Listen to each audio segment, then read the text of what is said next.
Have you ever looked up at the sun and wondered, what if it just exploded? Imagine a supernova, a cosmic firework display. 1,000,000,000 times brighter than anything we've ever seen. It's a terrifying thought. But here is the good news. Our sun is actually not massive enough to go out with such a dramatic bang. Instead, its end will be a slow, drawn-out, and equally fascinating process.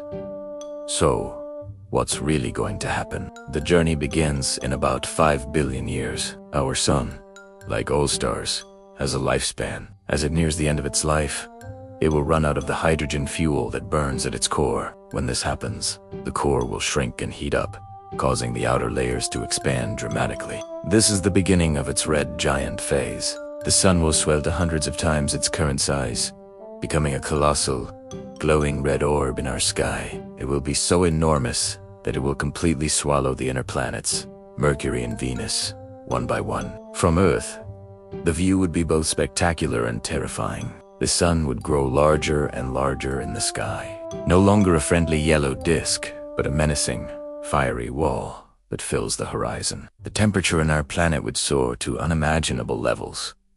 The intense heat from this approaching giant will literally boil away our oceans, turning them into a thick, steamy vapor that envelops the globe.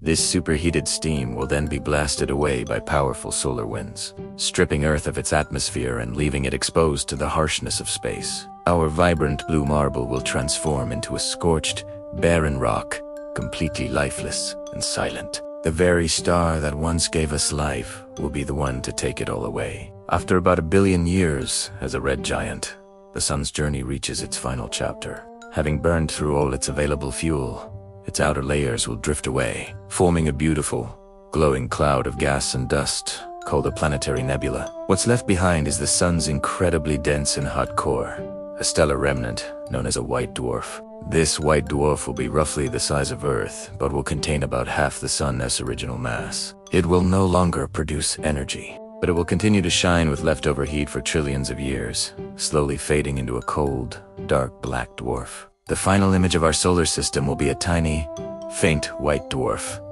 a lonely ghost in the darkness, surrounded by the frozen remains of the planets it once warmed. A quiet, solemn end to a once mighty star. Thank you so much for watching.